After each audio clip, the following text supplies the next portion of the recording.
Halo, selamat pagi Ibu. Pagi Bu, mari silakan masuk. Pagi Bu. Ya, silakan duduk. Terima kasih Bu. Ya. Bagaimana Ibu, ada yang perlu disampaikan? Baik Ibu, terima kasih. Pagi ini saya mau bertemu dengan Ibu Kepala. Ada hal penting yang ingin saya bincang-bincang dan saya wawancara Ibu Kepala terkait dengan pengambilan keputusan berbasis nilai-nilai kebajikan sebagai seorang pimpinan, dalam hal ini pimpinan di TK Negeri 2 Lubatukan. Bisa Ibu? Bisa Ibu. Terima kasih banyak Ibu. Ada banyak nih Ibu beberapa pertanyaan yang mungkin saya akan tanyakan ke Ibu. Kita bisa mulai Ibu. Yang pertama, sebagai seorang pimpinan di sekolah, dalam hal ini TK Negeri 2 Lubatukan, kira-kira bagaimana Ibu dapat mengidentifikasi kasus-kasus yang merupakan dilema etika atau bujukan moral Ibu? Baik Ibu, tentu saja di salah satu lembaga, di lembaga kita ini pasti banyak kasus. Tapi di situ saya akan mengidentifikasikan dia. Ini kasus dilema etika atau bujukan moral. Setelah itu saya mengomunikasikan hal ini kepada teman-teman guru untuk bagaimana mengatasi kasus tersebut. Baik Ibu, jadi luar biasa Ibu sudah melakukan tadi seperti yang Ibu sudah sampaikan. Ibu mengidentifikasi dan mengomunikasikan. Selanjutnya, kira-kira bagaimana cara Ibu menjalankan pengambilan keputusan di sekolah, terutama dalam hal-hal atau kasus-kasus di mana ada dua kepentingan yang sama-sama benar atau dua kepentingan yang sama-sama mengandung nilai kebajikan. Baik Ibu, dalam hal seperti ini tentu saja saya akan mempertimbangkan kedua kasus ini. Mana yang berdampak untuk kepentingan perorangan dan mana yang berdampak untuk kepentingan banyak orang. Baik, kita lanjut Ibu ya, pertanyaan yang berikut ini agak banyak jadi ya. Baik Ibu, sekarang kita lanjut ke pertanyaan yang ketiga. Langkah-langkah atau prosedur seperti apa yang selama ini Ibu lakukan di sekolah itu? Baik Ibu, langkah yang pertama harus dengan melihat kasus itu, saya harus mendengarkan suara hati dan juga dengan menggunakan pikiran yang jernih, dan dua-duanya harus sejalan dan melihat kebenaran yang ada, kebenaran yang biar kecil tetapi banyak manfaatnya. Setelah itu saya melihat kembali fakta atau kejadian itu seperti apa. Dari situ saya mengambil keputusan. Dan keputusan itu bukan stabil, bisa ditinjau kembali jika tidak sesuai dengan kondisi atau situasi. Ya. Jadi hal seperti itu yang sudah Ibu lakukan selama ini Bu ya? Iya. Oke, baik, terima kasih. Kita lanjut ke pertanyaan yang keempat ini Bu. Kira-kira nih, hal-hal apa saja yang selama ini Ibu anggap sangat efektif dan sangat baik dalam pengambilan keputusan pada kasus-kasus dilema etika di sekolah? Baik Ibu, yang saya lakukan lebih efektif itu menyederhanakan masalahnya. Dengan menyederhanakan pokok masalahnya, dari itu kita akan membangun kebijaksanaan yang baik atau hal-hal yang positif yang akan kita jalani.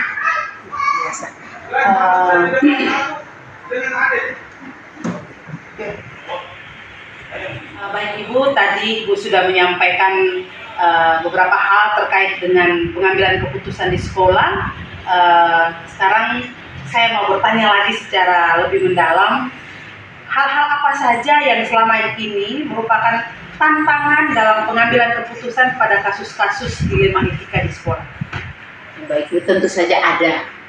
Yang pertama pasti pihak sekolah, guru-guru, dan juga kepada orang tua. Itu pasti mereka tidak terima atau tidak paham, tidak setuju. Tetapi saya akan berusaha dan tetap berusaha memberikan pemahaman secara sederhana, perlahan, dengan cara saya, dengan suasana kekeluargaan, pasti mereka akan menerima dan sama-sama kami jalankan. Luar biasa ini. Iya, itu.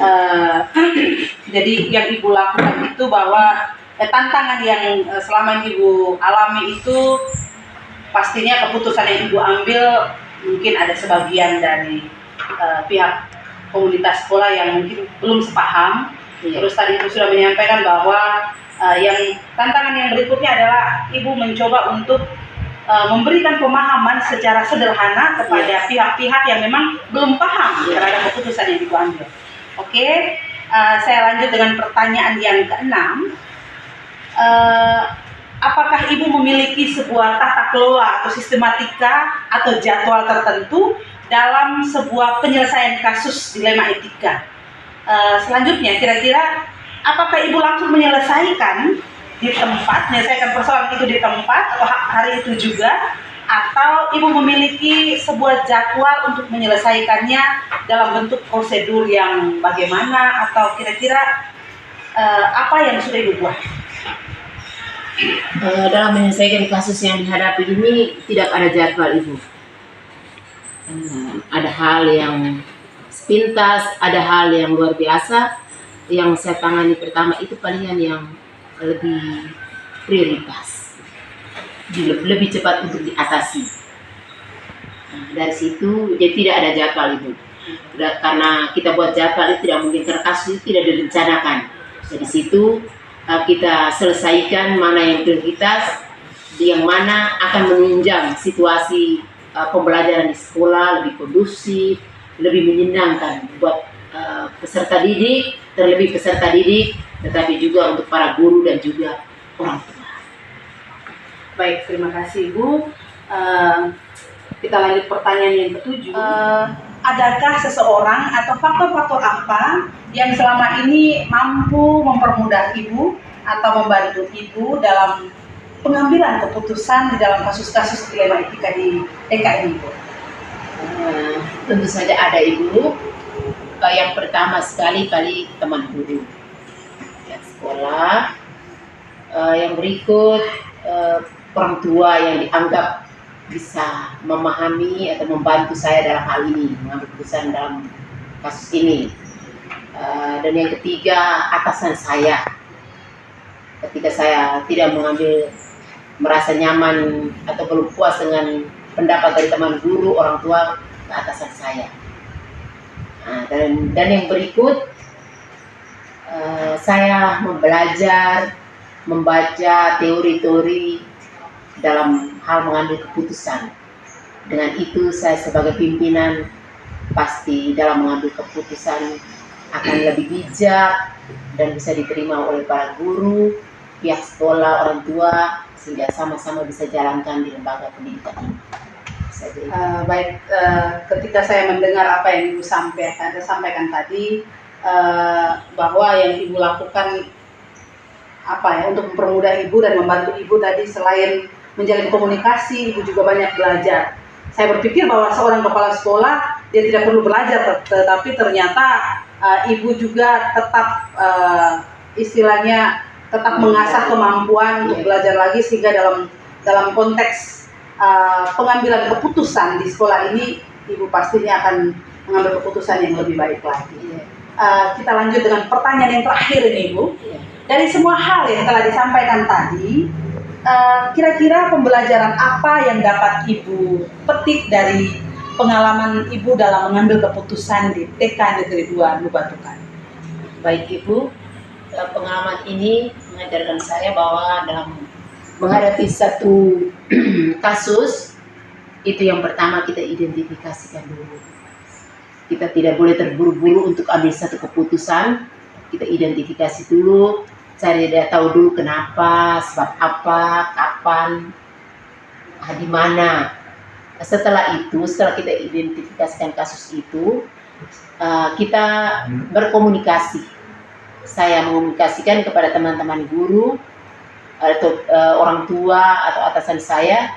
Dengan itu akan saya ambil satu keputusan yang tidak merugikan pihak sekolah, dalam hal ini orang tua, guru, peserta didik maupun atasan atau warga masyarakat sekitar, sehingga tidak merugikan mereka. Sama-sama kita jalankan dalam situasi yang menyenangkan, kondusif, tidak tertekan dengan situasi apapun. Ya.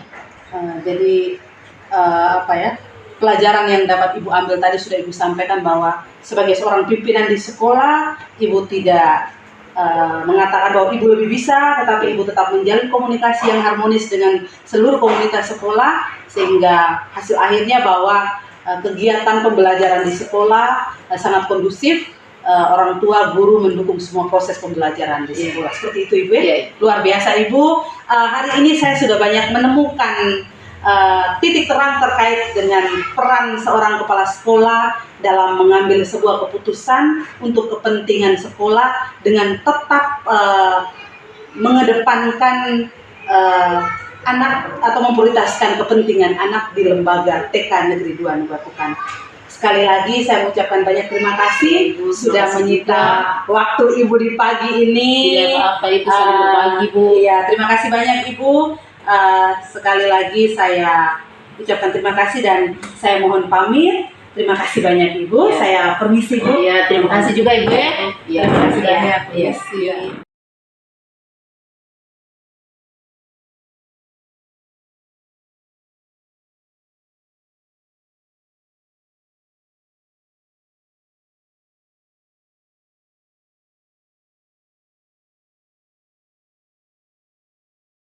Selamat siang Ibu Vin. Selamat siang Ibu. Bagaimana, ada yang bisa saya bantu Ibu? Ibu Vin, siang hari ini saya datang ke sini untuk bertemu Ibu Vin, mau meminta bantuan dan kesediaan Ibu Vin sebagai kepala sekolah TK Santa Marieta Loleba untuk kita sama-sama diskusi bincang-bincang terkait dengan pola kepemimpinan Ibu sebagai kepala sekolah dalam hal pengambilan keputusan di TK Santa Marieta Loleba. Bisa Ibu? Bisa. Terima kasih banyak karena Ibu sudah bersedia. Saya tidak banyak bertanya, tetapi saya ingin mencari tahu kira-kira Ibu sebagai kepala sekolah yang sudah lama di TK Santa Marieta, bagaimana Ibu dapat mengidentifikasi kasus-kasus yang merupakan dilema etika atau bujukan moral di TK Santa Marieta Loleba ini. Baik Ibu, untuk kasus dilema etika biasanya cenderung muncul karena adanya kepentingan yang tidak sama di antara unsur-unsur yang ada di sekolah. Saya dalam menyikapi hal tersebut akan melakukan klarifikasi dan konfirmasi terhadap pihak-pihak yang teridentifikasi untuk dimintai keterangan terhadap apa yang menjadi permasalahan, dengan asumsi bahwa permasalahan pasti akan diselesaikan hanya dengan komunikasi dan koordinasi. Kemudian akan diputuskan dengan mempertimbangkan, meminimalisir potensi negatif keputusan dan memaksimalkan potensi positif dari keputusan tersebut. Jadi ketika ada persoalan yang Ibu lakukan tadi seperti Ibu sampaikan, melakukan komunikasi sehingga bisa mempertimbangkan dan meminimalisir potensi negatif dari keputusan yang Ibu ambil serta memaksimalkan potensi positif dari keputusan itu.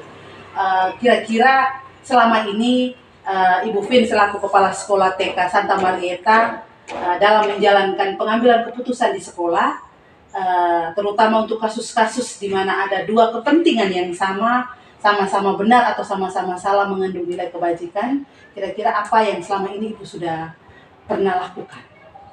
Baik Ibu, untuk pengambilan keputusan terkait dengan masalah tersebut, saya lakukan dengan pendekatan komunikasi dan koordinasi.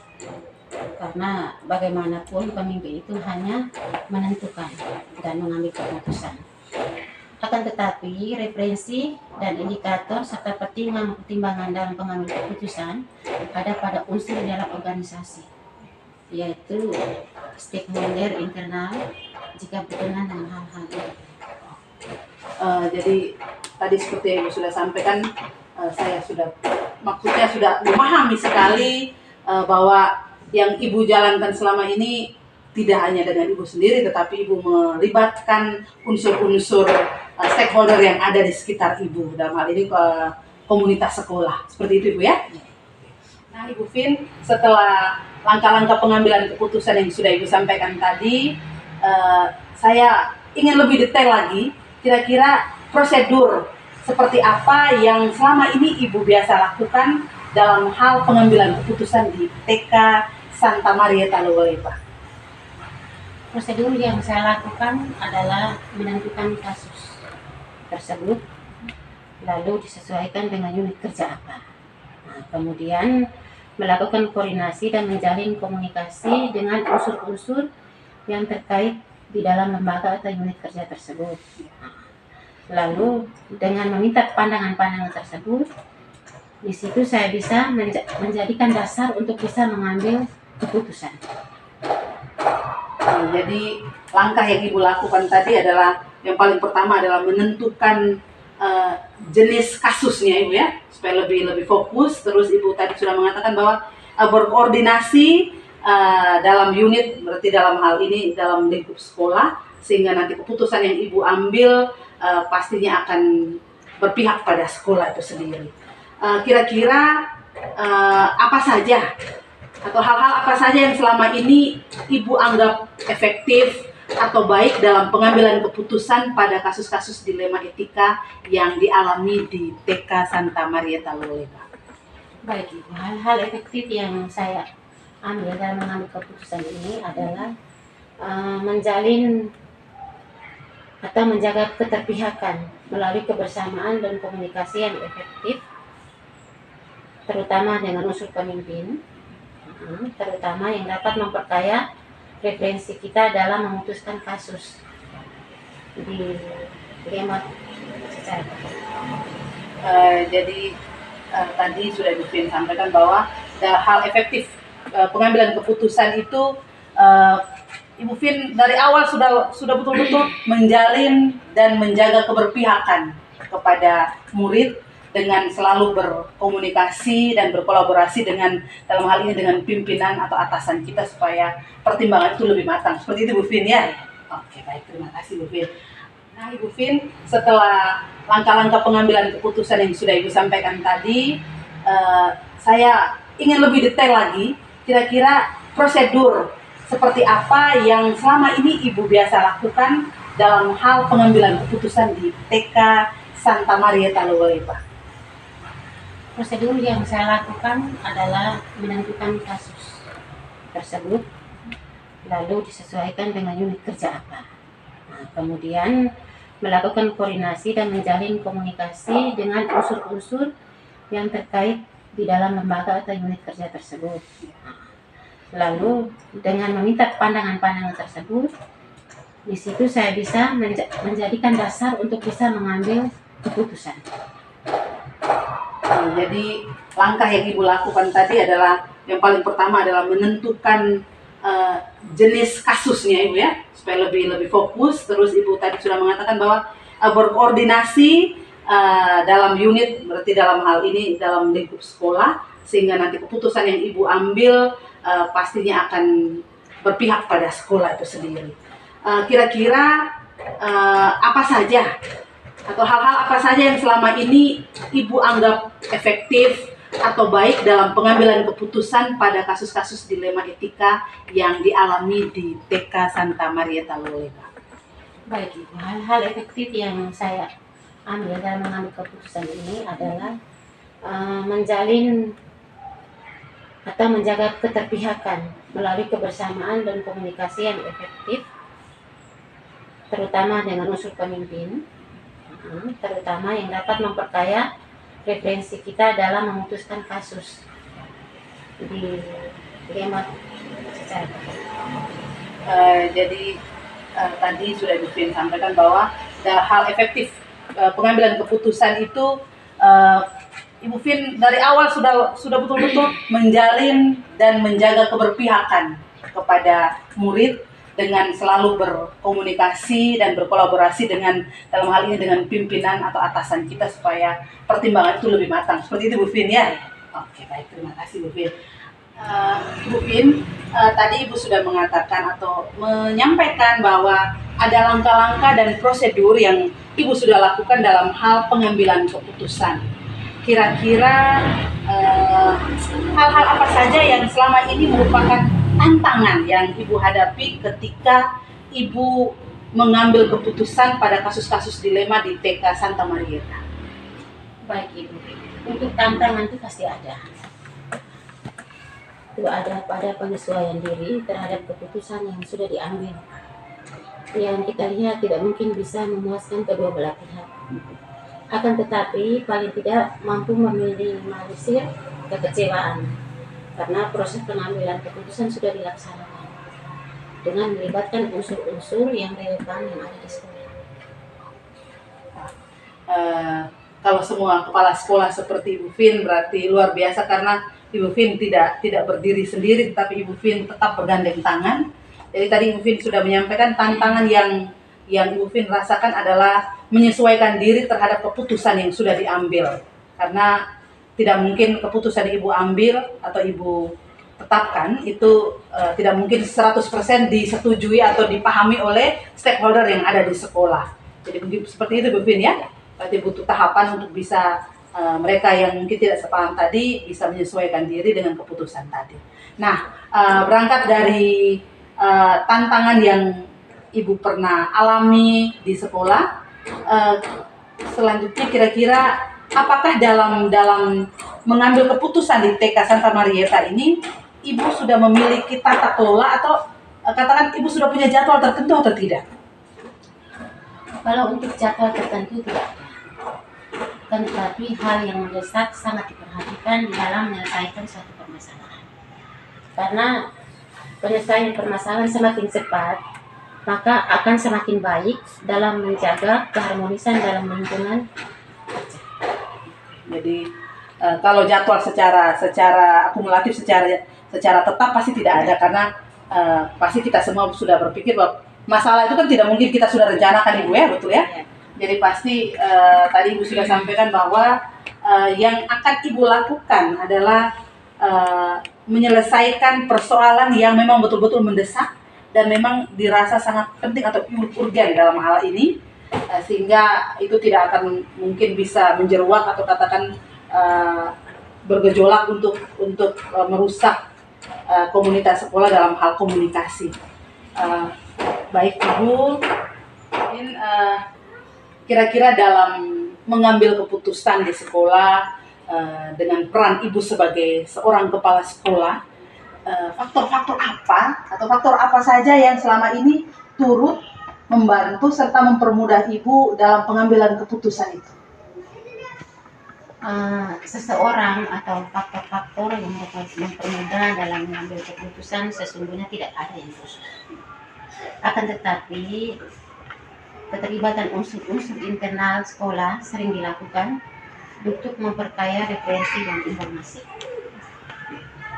Jadi apa ya, boleh dikatakan bahwa faktor yang mempermudah Ibu adalah keterlibatan atau pelibatan unsur-unsur internal sekolah, baik guru-guru, komite maupun murid sendiri juga kita Ibu berdayakan, ya, baik untuk memperkaya referensi dan informasi dalam hal pengambilan keputusan Ibu. Selanjutnya nih Ibu, kira-kira dari semua hal yang sudah Ibu sampaikan tadi, pembelajaran apa yang dapat Ibu petik dari pengalaman Ibu sebagai kepala sekolah dalam hal mengambil keputusan pada kasus dilema etika?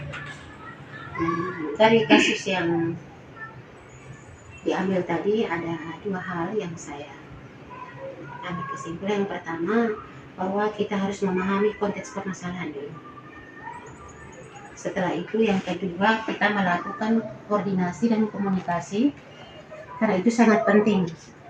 Karena selain untuk menjaga harmonisasi lingkungan kerja, juga untuk memperbanyak referensi.